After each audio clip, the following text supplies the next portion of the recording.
Hi, hello. Early evening. Good day Wednesday. Here in Puyo, South Lantaw. Makikita ninyong mga kalabaw na di inaasahang makikita natin dito sa Hong Kong. Pero andito sila, nanginginain. Ayan. Walk with my dog Roxy. Ang alaga kong aso. They're walking here. And here it's mga Carabao dung, buffalo dung. Here is it. Ito nanginginain po sila. Isig-isa. Mababait po sila. Ayan dami nila. Kaya lang may social distancing din ang mga kalabaw, di ba? Ayan.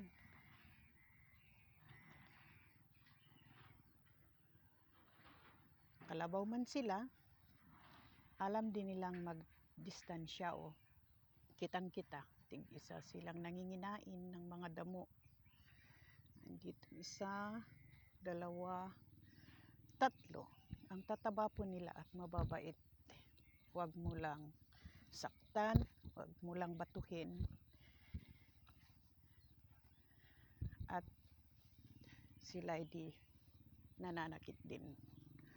Ayun dito pa lang papasok kami dito sa malawak na fields ng Puyo. Ayan sila. Social distancing talaga. Parang alam din nila ang salitang pandemic. Why? Ba't takot ka, Roxy? Ayun mga kalabaw. Dito sa Puyo. Okay? It's muddy there. We can walk it here, Roxy. Here it is. You see the Carabao, Buffalo, and Puyo South Lantaw. Ayun, nabusog yung mga iba doon. Siguro sa panginginain.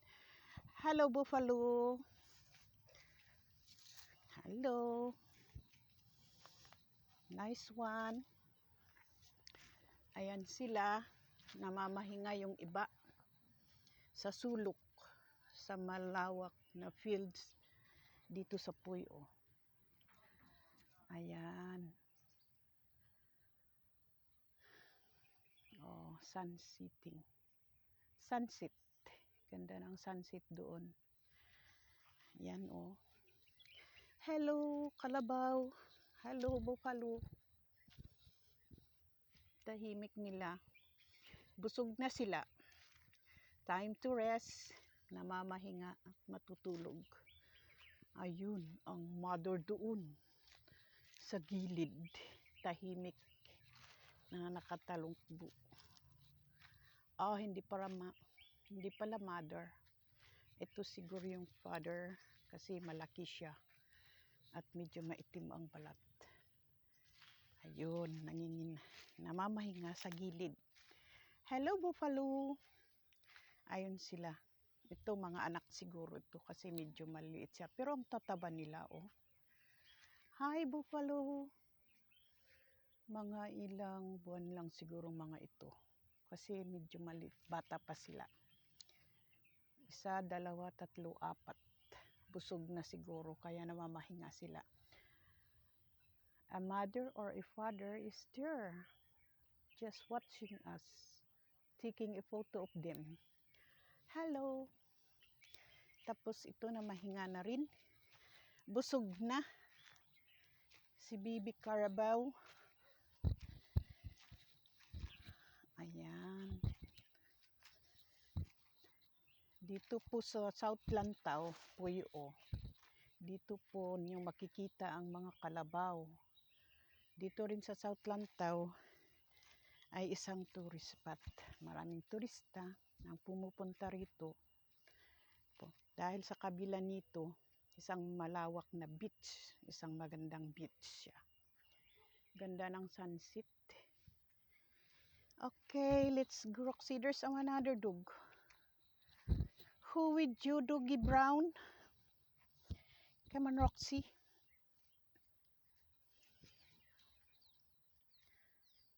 Yan, tumawa niya na.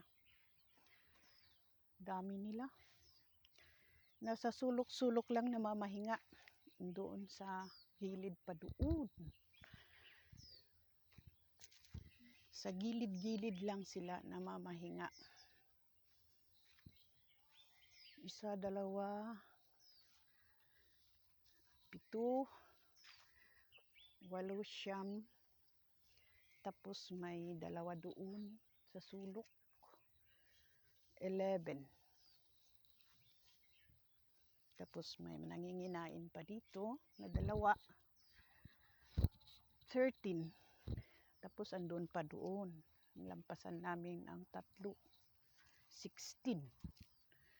Yung iba wala pa. Minsan kasi ang dami-dami nila eh. Puno sila dito, nanginginain. Siguro pumunta sa gilid ng beach o dito sa sapa. May sapa kasi dito, ilog. Doon sila naliligo, tumatambay. O nasa kabilang ba? Fields na yun. Kasi hindi lang naman sila 15 o 20. Dami nila. Yan, dito sila namamahinga.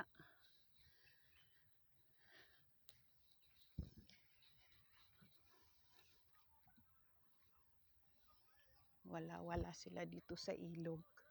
Baka nasa kabila, sa gilid ng beach sa kabila.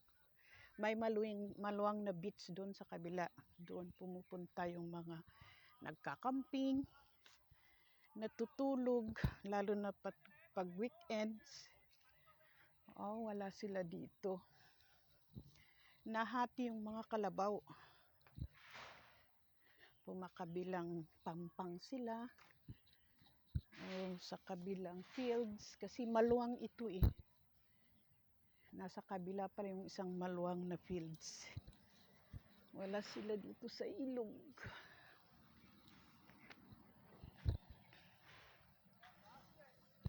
Ito ang paisan ng mga Chinese.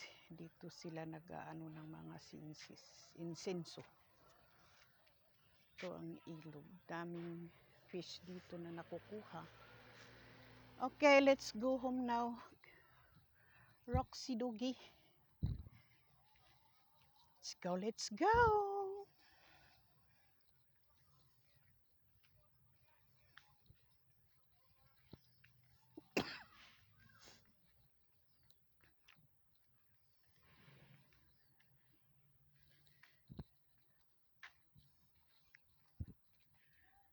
Dito maraming nagha-hike galing ng Central.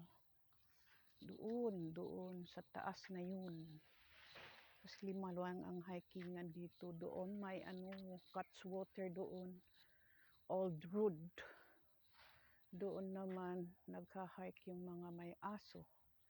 Pero ako di makapunta dahil medyo may diferensya ang paa ng aking alaga. Kaya hanggang dito na lang sa flat area. Hindi kasi masyado sa steps at saka pataas na daan. Okay. We're going home na. Pauwi na po kami.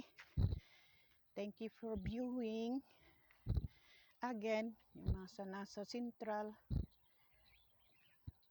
pwedeng pumunta rito, mamasyal. Good vibes always. Bye-bye. Bye-bye you.